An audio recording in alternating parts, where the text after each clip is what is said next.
La Seconde Guerre mondiale est souvent présentée comme un conflit entièrement compris, analysé et expliqué,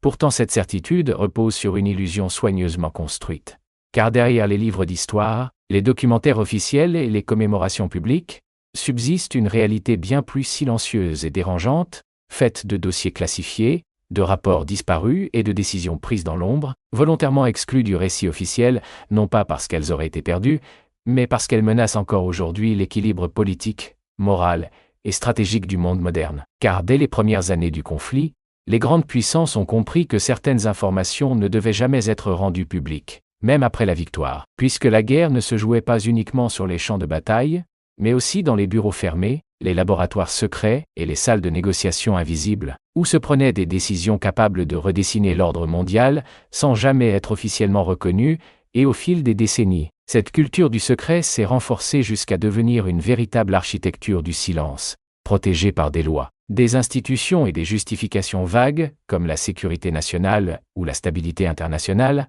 alors que ces archives concernent souvent des opérations militaires non déclarées, des expérimentations technologiques controversées, des alliances tacites entre ennemis supposés et des compromis politiques moralement inavouables, car pendant la guerre, l'information était une arme stratégique aussi puissante que les bombardiers ou les divisions blindées. Chaque rapport confidentiel pouvait décider du sort d'une opération. Chaque découverte scientifique pouvait offrir un avantage décisif, poussant les gouvernements à instaurer des niveaux de classification de plus en plus stricts, dépassant largement le cadre du secret militaire traditionnel, pour inclure des dossiers destinés à ne jamais être ouverts, même plusieurs générations plus tard, notamment ceux liés à des projets d'armement expérimental dont les conséquences étaient jugées trop dangereuses pour être révélées au public, des armes jamais utilisées officiellement mais testées dans des conditions contrôlées, parfois sur des territoires isolés ou sur des populations dont le consentement n'a jamais été documenté, et dont les résultats ont été jugés trop instables, trop destructeurs, ou trop moralement compromettants pour être reconnus. Ce qui explique pourquoi certains rapports cités dans des documents secondaires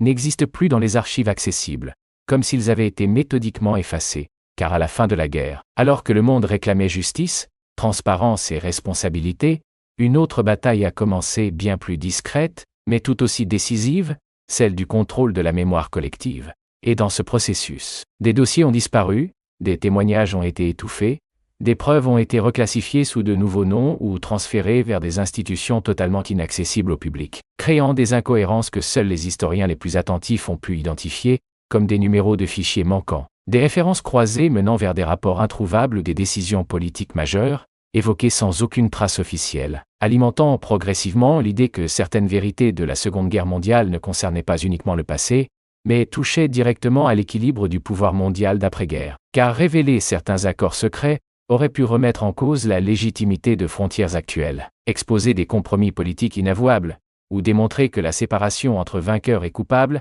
était parfois bien plus floue qu'on ne l'admet publiquement, notamment lorsqu'on s'intéresse au transfert de technologies, au recrutement discret de scientifiques ennemis, ou aux négociations menées dans le plus grand secret alors même que les combats faisaient encore rage, car dans l'urgence de la reconstruction mondiale, de nombreuses décisions ont été prises pour préserver une stabilité fragile, même si cela impliquait d'enterrer certaines responsabilités historiques. Et c'est précisément pour cette raison que, aujourd'hui encore, des gouvernements modernes refusent la déclassification complète de certains dossiers, non pas parce qu'ils révéleraient des tactiques militaires dépassées, mais parce qu'ils exposeraient des mécanismes de pouvoir toujours actifs, des alliances fondées sur des compromis secrets et des choix politiques, dont les conséquences continuent d'influencer les relations internationales contemporaines, soulevant ainsi une question fondamentale et profondément troublante. Si ces documents étaient réellement insignifiants, pourquoi seraient-ils encore protégés avec autant de rigueur? Pourquoi tant d'efforts pour maintenir le silence autour d'événements supposément appartenant à un passé révolu? Et pourquoi chaque tentative d'accès se heurte-t-elle à des refus systématiques, souvent sans explication claire, si ce n'est la crainte que certaines vérités, une fois révélées, puissent profondément modifier notre compréhension de l'histoire telle que nous la connaissons. Car l'histoire officielle n'est jamais uniquement une accumulation de faits, mais un récit façonné par ceux qui détiennent le pouvoir de décider ce qui doit être retenu et ce qui doit être oublié. Et dans le cas de la Seconde Guerre mondiale, ce récit repose autant sur ce qui a été montré que sur ce qui a été volontairement caché, laissant derrière lui une zone d'ombre immense, peuplée de questions sans réponse, de documents manquants et de vérités fragmentées, qui continuent de hanter les archives du monde entier, et de rappeler que certaines pages de l'histoire restent fermées non pas parce qu'elles sont perdues, mais parce que leur ouverture pourrait ébranler bien plus que notre vision du passé, en remettant en cause les fondations mêmes du monde moderne. Alors que la guerre progressait, et que les fronts se multipliaient à travers l'Europe, l'Afrique et l'Asie, une autre réalité se mettait en place loin des regards, car parallèlement aux batailles visibles, se développaient des réseaux entiers de projets secrets, de laboratoires dissimulés et de programmes expérimentaux dont l'existence même était inconnue de la majorité des soldats engagés sur le terrain. Et ces projets ne répondaient pas uniquement à des objectifs militaires immédiats,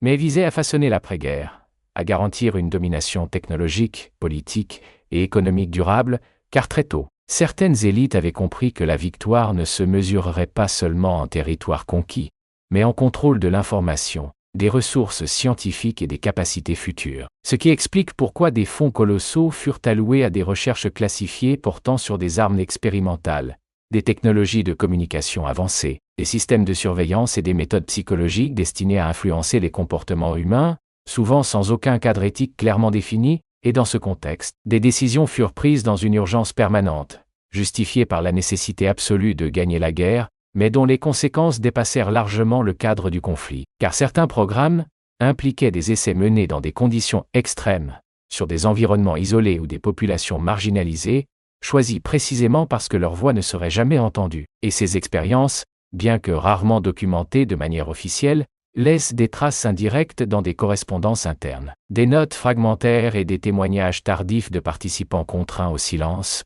pendant des décennies, car la fin de la guerre ne signifia pas la fin du secret, bien au contraire. Elle marqua le début d'une phase encore plus opaque, durant laquelle les vainqueurs durent gérer un héritage dangereux fait de connaissances sensibles, de technologies instables, et de vérités politiquement explosives. Ce qui conduisit à la mise en place de vastes opérations de récupération et de dissimulation, visant à saisir les archives ennemies, à recruter discrètement des scientifiques issus des camps adverses et à intégrer ces ressources dans de nouveaux programmes nationaux, tout en effaçant soigneusement les traces de ces collaborations pour préserver une image morale acceptable auprès du public. Car admettre que certaines avancées majeures reposaient sur des compromis avec l'ennemi aurait profondément choqué des sociétés encore marquées par les sacrifices humains du conflit. Et c'est ainsi que des accords tacites furent conclus, des dossiers renommés, reclassifiés, ou tout simplement retirés des circuits officiels, créant une continuité secrète entre la guerre et l'ordre mondial d'après-guerre, une continuité que l'on retrouve aujourd'hui dans les fondations mêmes de certaines institutions internationales. Car derrière les discours de reconstruction et de paix, subsistait une peur constante, celle que la divulgation de certaines vérités ne provoque des tensions diplomatiques irréversibles, voire une remise en cause de l'équilibre fragile qui s'était installé, et cette peur explique pourquoi, dans les années qui suivirent la capitulation, de nombreuses commissions d'enquête furent limitées dans leur champ d'action, orientées vers certains crimes visibles, tout en ignorant délibérément d'autres zones beaucoup plus sensibles, notamment celles liées au transfert de technologies, aux expérimentations humaines et aux négociations secrètes menées dans les derniers mois du conflit, car reconnaître publiquement ces pratiques aurait signifié admettre que la ligne morale séparant le bien du mal avait été franchie par tous les camps, et non uniquement par les vaincus, ce qui aurait rendu le récit officiel beaucoup plus complexe et difficile à accepter pour des populations en quête de clarté et de justice, et au fil du temps, ce silence institutionnalisé s'est transformé en une norme, transmise d'une génération politique à l'autre, protégée par des lois de classification de plus en plus sophistiquées, au point que même lorsque certains documents furent partiellement déclassifiés, ils apparaissaient lourdement caviardés, laissant apparaître des pages entières noircies, des noms supprimés et des dates effacées, renforçant paradoxalement la suspicion autour de leur contenu. Car chaque information manquante devenait une question sans réponse. Chaque ligne censurée, un rappel que l'histoire racontée au public n'était qu'une version incomplète. Et cette stratégie du secret ne se limitait pas au gouvernement. Elle s'étendait également aux institutions académiques, aux médias, et parfois même aux cercles historiques officiels, où certains sujets devenaient progressivement tabous, non pas parce qu'ils manquaient de preuves mais parce qu'ils menaçaient des équilibres établis. Et c'est dans ce climat que de nombreux chercheurs indépendants commencèrent à identifier des schémas troublants, des répétitions dans les types de documents manquants, des similitudes entre différents pays quant aux périodes les plus sensibles, suggérant l'existence d'un consensus tacite visant à maintenir certaines vérités sous silence, car au-delà des frontières et des idéologies, une réalité s'imposait. Certaines révélations auraient pu provoquer une perte de confiance massive envers les institutions, remettre en question la légitimité de certains pouvoirs et raviver des blessures que l'on préférait laisser refermer. Et ainsi, décennie après décennie, les archives interdites de la Seconde Guerre mondiale sont devenues bien plus qu'un simple ensemble de documents classifiés. elles sont devenues le symbole d'une histoire contrôlée, façonnée et parfois manipulée, où le silence n'est pas le résultat de l'ignorance, mais le produit d'un choix délibéré, celui de protéger un ordre mondial construit sur des compromis invisibles, au prix d'une vérité complète, laissant derrière lui une question persistante, qui continue de hanter historiens et chercheurs. Combien de décisions qui influencent encore notre présent trouvent leur origine dans ces dossiers que l'on refuse toujours d'ouvrir? Et jusqu'à quand ce silence pourra-t-il être maintenu sans que les fondations mêmes du récit historique ne commencent à se fissurer, à mesure que les décennies passaient, et que les archives officiellement accessibles commençaient lentement à s'ouvrir? Certains historiens et chercheurs indépendants remarquèrent un phénomène troublant qui ne pouvait plus être ignoré, car ce n'était pas seulement le contenu de certains documents qui posait problème, mais leur absence totale, comme si des pans entiers de l'histoire avaient été soigneusement retirés du registre officiel. Et cette disparition ne semblait ni aléatoire, ni accidentelle, puisqu'elle concernait presque toujours les mêmes catégories de dossiers, notamment ceux liés à des programmes expérimentaux, à des opérations spéciales menées en dehors de toute chaîne de commandement classique et à des décisions prises dans les derniers mois de la guerre, période durant laquelle la frontière entre urgence militaire et calcul politique était devenue extrêmement floue, car à ce moment précis, les grandes puissances ne se contentaient plus de chercher la victoire immédiate. Elles anticipaient déjà le monde d'après, un monde où l'information, la technologie et la capacité à influencer les récits seraient aussi déterminantes que les armes conventionnelles, ce qui explique pourquoi de nombreux programmes secrets furent lancés ou accélérés dans une discrétion absolue, parfois sans validation parlementaire ni contrôle externe, impliquant des scientifiques, des ingénieurs et des officiers soumis à des clauses de silence strictes, souvent renforcées par des menaces juridiques ou des avantages matériels conditionnés à leur loyauté. Et ces programmes portaient sur des domaines extrêmement sensibles, allant de la recherche sur de nouvelles formes d'armement à l'étude des effets psychologiques de la guerre sur les populations, en passant par des expérimentations biologiques et chimiques dont l'objectif réel n'était pas toujours clairement défini dans les rares documents survivants, car le langage utilisé était volontairement vague, codé ou fragmenté, rendant toute interprétation complète presque impossible sans accès à l'ensemble des dossiers. Et c'est précisément cette fragmentation qui a permis à ces projets de disparaître progressivement de la mémoire collective, car une fois la guerre terminée, l'attention du public se tourna vers la reconstruction, la justice internationale et les récits héroïques nécessaires pour donner un sens aux sacrifices immenses consentis, laissant peu de place à l'exploration de zones d'ombre complexes et moralement inconfortables. Et dans ce contexte, ceux qui avaient participé à ces programmes secrets se retrouvèrent confrontés à un choix difficile, soit garder le silence et s'intégrer dans le nouvel ordre mondial, soit risquer leur carrière, leur liberté, voire leur sécurité en tentant de révéler des informations que personne n'était prêt à entendre. Ce qui explique pourquoi si peu de témoignages directs ont émergé, et pourquoi ceux qui l'ont fait ont souvent été marginalisés, discrédités, ou présentés comme peu fiables, car remettre en cause le récit dominant revenait à s'attaquer non seulement à des institutions puissantes, mais aussi à un consensus social fragile, construit sur l'idée que la guerre avait été menée avec une clarté morale indiscutable, alors que les archives manquantes suggèrent au contraire une réalité beaucoup plus ambiguë, où les choix faits dans l'ombre ont parfois eu des conséquences humaines considérables, dissimulés derrière des termes techniques et des classifications administratives. Et cette stratégie de dilution de la responsabilité se retrouve dans la manière dont certains dossiers ont été traités lors des rares tentatives de déclassification partielle. Car même lorsque des documents furent rendus publics,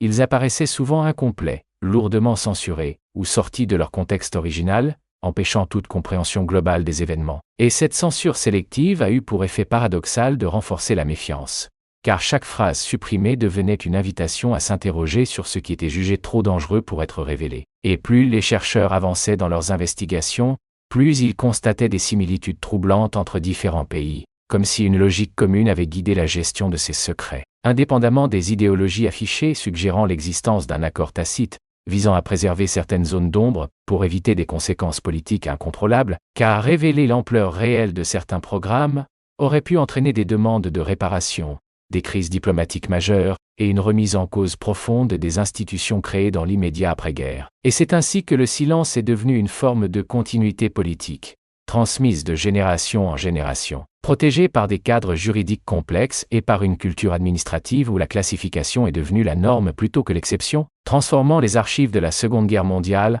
en un territoire fragmenté, où l'accès à la vérité dépend autant de ce qui est conservé que de ce qui a été intentionnellement supprimé, Et cette situation pose aujourd'hui une question fondamentale pour notre compréhension de l'histoire, car si une partie significative des décisions qui ont façonné le monde moderne repose sur des dossiers toujours inaccessibles, alors notre vision du passé reste inévitablement incomplète, biaisée par un récit construit pour être acceptable plutôt que totalement fidèle. Et tant que ces archives resteront fermées, l'histoire de la Seconde Guerre mondiale continuera d'être non seulement un champ de recherche, mais aussi un champ de tension entre le devoir de mémoire et la volonté persistante de protéger des vérités jugées trop lourdes à porter collectivement.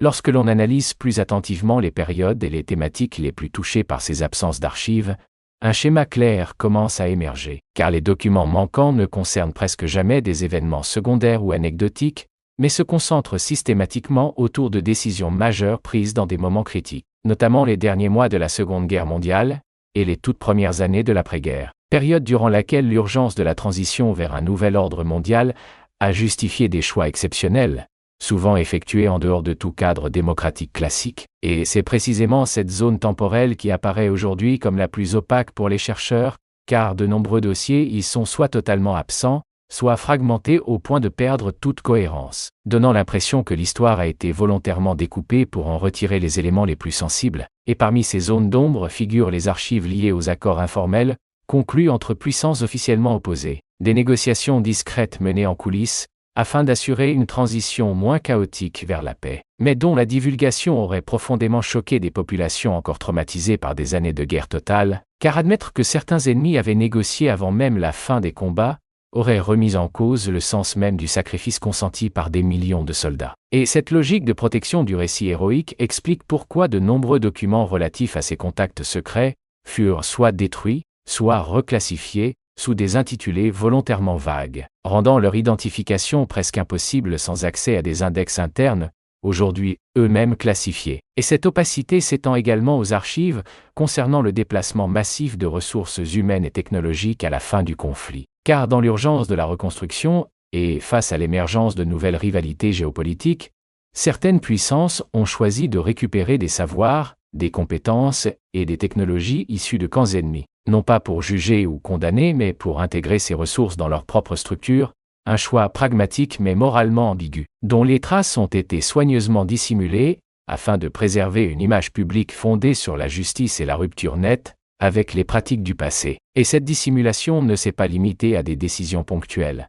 Elle a été institutionnalisée à travers des systèmes de classification de plus en plus complexes, conçus non seulement pour protéger des informations sensibles, mais aussi pour rendre leur accès techniquement et administrativement presque impossible, même des décennies plus tard, car chaque demande de classification se heurte à une cascade de procédures, de commissions et de justifications juridiques qui finissent par décourager les chercheurs les plus déterminés. Et cette bureaucratisation du secret a eu pour effet de transformer l'absence d'archives en un état permanent, normalisé, accepté comme une contrainte inévitable de la recherche historique, alors qu'elle est en réalité le résultat d'un choix politique prolongé, et ce choix repose sur une crainte profonde, celle que la révélation complète de certains dossiers n'entraîne une remise en cause des fondations mêmes de l'ordre international d'après-guerre, car ces documents pourraient exposer des compromis tacites, des violations du droit international et des décisions prises au nom de la stabilité, mais au prix d'une vérité entière. Et c'est pourquoi, encore aujourd'hui, lorsque des gouvernements justifient le maintien du secret par des arguments de sécurité nationale,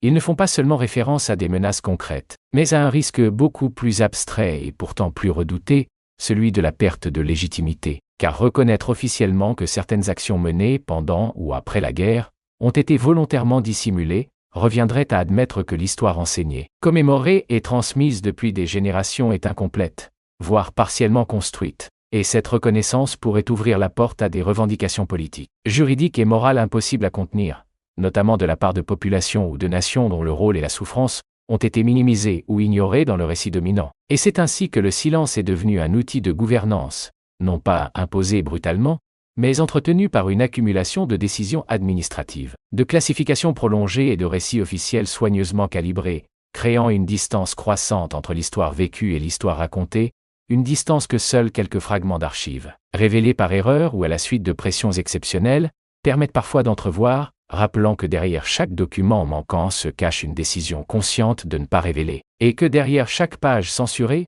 se trouve la reconnaissance implicite d'une vérité jugée trop dérangeante pour être pleinement assumée. laissant ainsi planer une question centrale, qui traverse toutes les recherches sur la Seconde Guerre mondiale. Jusqu'à quel point notre compréhension actuelle du passé est-elle façonnée par ce que l'on a choisi de taire, et combien de ces silences continuent-ils d'influencer nos perceptions du monde, nos institutions et nos rapports de pouvoir contemporains à l'issue de cette exploration des archives manquantes, des silences institutionnels et des décisions prises dans l'ombre? Une réalité s'impose avec une clarté troublante, car la Seconde Guerre mondiale, loin d'être un chapitre définitivement clos de l'histoire, continue d'exister à travers les choix qui ont été faits après sa fin officielle, des choix qui ont façonné non seulement le monde d'hier, mais aussi celui dans lequel nous vivons aujourd'hui. Et cette continuité invisible explique pourquoi tant de documents restent encore inaccessibles, non pas par simple inertie administrative, mais parce qu'ils touchent à des fondations profondes, à des accords implicites, et à des compromis sur lesquels repose l'ordre international moderne,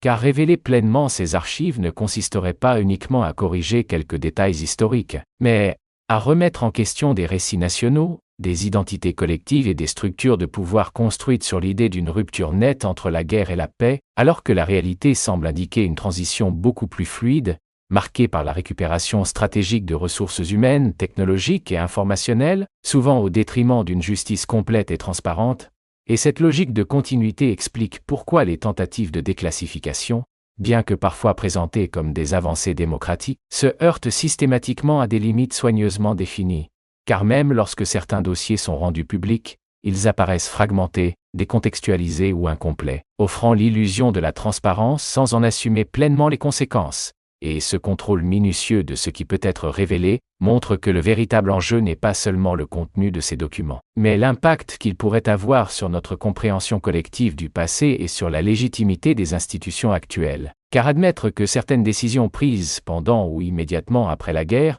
ont été volontairement dissimulées reviendrait à reconnaître que l'histoire officielle n'est pas un simple reflet des faits, mais une néoconstruction façonnée par des intérêts, des peurs et des impératifs politiques.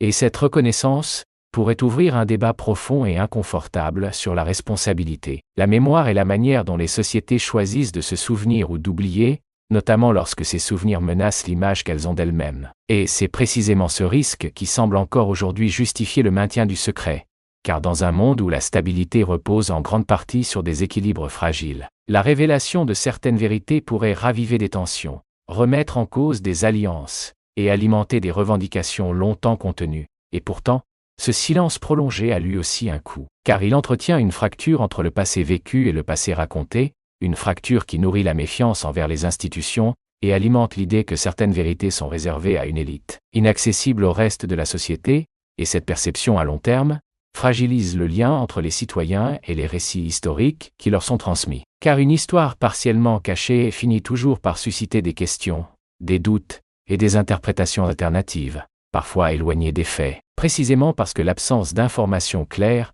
laisse un vide que l'imaginaire et la spéculation viennent combler. Et c'est pourquoi la question des archives interdites de la Seconde Guerre mondiale dépasse largement le cadre académique. Elle touche à notre rapport au passé, à la manière dont nous construisons notre identité collective et à notre capacité à affronter des vérités complexes sans chercher à les simplifier ou à les masquer. Car reconnaître l'existence de zones d'ombre ne signifie pas nier les sacrifices, les souffrances ou les luttes menées, mais accepter que l'histoire humaine est rarement linéaire, rarement pure, et souvent marquée par des choix difficiles faits dans des contextes extrêmes.